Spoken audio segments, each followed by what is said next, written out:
Okay. ಈ 2025 ಮತ್ತೆ 26ರ ಶೈಕ್ಷಣಿಕ ವರ್ಷದ SSLC ಪರೀಕ್ಷಾ ಶುಲ್ಕವನ್ನ ಶೇಕಡ 5% ಅನ್ನು ಹೆಚ್ಚುವರಿ ಮಾಡಿಬಿಟ್ಟು ಇವತ್ತು ಆದೇಶವನ್ನ ಹೊರಡಿಸಿದ್ದಾರೆ.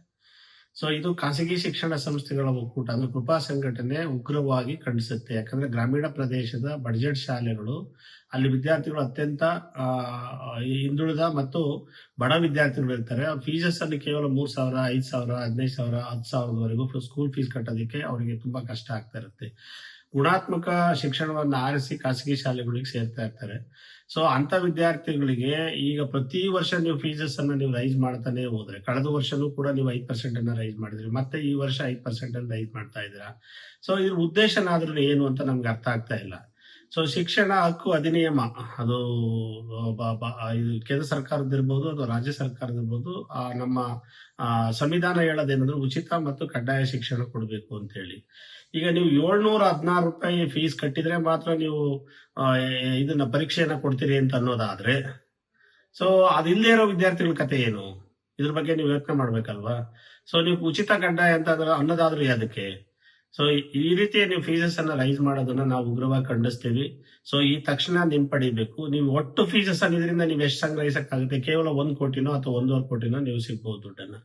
1.5 ಕೋಟಿಗೂ ಕೂಡ ಈ ಸರ್ಕಾರಕ್ಕೆ ಬರ ಇದೆ ಅನ್ನೋದು ಕೂಡ ನಮ್ಗೆ ನಾಚಿಕೆ ಪಡುವಂತಹ ವಿಷಯ. ಈ ನಿಟ್ಟಿನಲ್ಲಿ ಮಾನ್ಯ ಮುಖ್ಯಮಂತ್ರಿಗಳು ಕೂಡಲೇ ಮಧ್ಯಪ್ರವೇಶ ಮಾಡ್ಬಿಟ್ಟು, ಸೊ ಯಾವುದೇ ಕಾರಣದಿಂದ ಪರೀಕ್ಷಾ ಶುಲ್ಕವನ್ನ ರೈಸ್ ಮಾಡೋದು ಬೇಡ ಅಂತ ಹೇಳಿ ಹೇಳ್ಬೇಕು. ಮತ್ತೆ ಈ ಫೀಸಸ್ ಅನ್ನ ರೈಸ್ ಮಾಡೋದನ್ನ ನಾವು ಉಗ್ರವಾಗಿ ಖಂಡಿಸ್ತೀವಿ. ನಮಸ್ಕಾರ. ನಮಗೆ ಬಂದ ಮಾಹಿತಿ ಪ್ರಕಾರ ಈ ವರ್ಷ SSLC ಪರೀಕ್ಷೆಯನ್ನ ತೆಗೆದುಕೊಳ್ಳುತ್ತಿರುವ ಒಂದು ಮಕ್ಕಳ SSLC ಪರೀಕ್ಷಾ ಶುಲ್ಕವನ್ನ ಶಿಕ್ಷಣ ಇಲಾಖೆಯವರು ಜಾಸ್ತಿ ಮಾಡಿದಾರೆ ಅಂತ ಕೇಳ್ಪಟ್ವಿ. ದಯವಿಟ್ಟು ಮಾನ್ಯ ಶಿಕ್ಷಣ ಸಚಿವರಾದ ಮಧು ಬಂಗಾರಪ್ಪ ಅವರಿಗೆ ಕೇಳ್ಕೊತಾ ಇದೀವಿ. ಹೋದ ವರ್ಷ ಸಾವು ಇದೇ ಮಕ್ಕಳಿಗೆ 2 ಬಾರಿ ಪರೀಕ್ಷಾ ಶುಲ್ಕವಿಲ್ಲದೆ ಒಂದು ಪರೀಕ್ಷೆಯನ್ನ ಬರ್ಕೊಟ್ಟಕ್ಕೆ ಅನುಕೂಲ ಮಾಡಿಕೊಟ್ಟಿದ್ರಿ. ಈ ವರ್ಷ ಯಾಕೆ ಈ ಮಕ್ಕಳ ಮೇಲೆ ಪರೀಕ್ಷಾ ಶುಲ್ಕನ ಹೊರಿಸ್ತಿದ್ದೀರಾ ಜಾಸ್ತಿ ಮಾಡಿ ಅಂತ ನಮ್ಗೆ ಗೊತ್ತಾಗ್ತಾ ಇಲ್ಲ. ನಾನು ದಯವಿಟ್ಟು ಎಲ್ಲಾ ಪೋಷಕರ ಪರವಾಗಿ ಕೇಳ್ಕೊತಾ ಇದ್ದೀನಿ, ಈ ಪರೀಕ್ಷಾ ಶುಲ್ಕವನ್ನ ಏನು ತಾವು ಹೆಚ್ಚು ಮಾಡಿದೀರಾ ಅದನ್ನ ತಕ್ಷಣ ಹಿಂಪಡಿರಿ ಎಂದು. ಹಾಗೂ ನಮ್ಮ ಕರ್ನಾಟಕ ಸರ್ಕಾರಕ್ಕೆ ಒಂದು ಟಿಕೆಟ್ ಪ್ರೈಸ್ ಮೇಲೆ 200 ರೂಪಾಯಿ ನಿಗದಿ ಮಾಡಬೇಕು ಅಂತ ಅವರು ಒಂದು ಆರ್ಡರ್ ಮಾಡ್ತಾರೆ.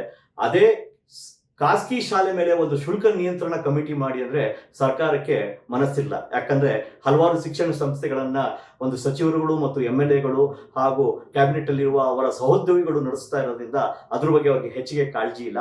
ಆ ಎಲ್ಲಾ ಹೊರೆಯನ್ನ ಅಂದ್ರೆ ಒಂದು ಕಡೆ ಏನಂತಾರೆ, ಶಿಕ್ಷಣ ವ್ಯಾಪಾರೀಕರಣ ಅಲ್ಲ, ನೋ ಪ್ರಾಫಿಟ್ ನೋ ಲಾಸ್ ಅಲ್ಲಿ ನಡೆಸಬೇಕು ಅಂತ ಹೇಳ್ತಾರೆ.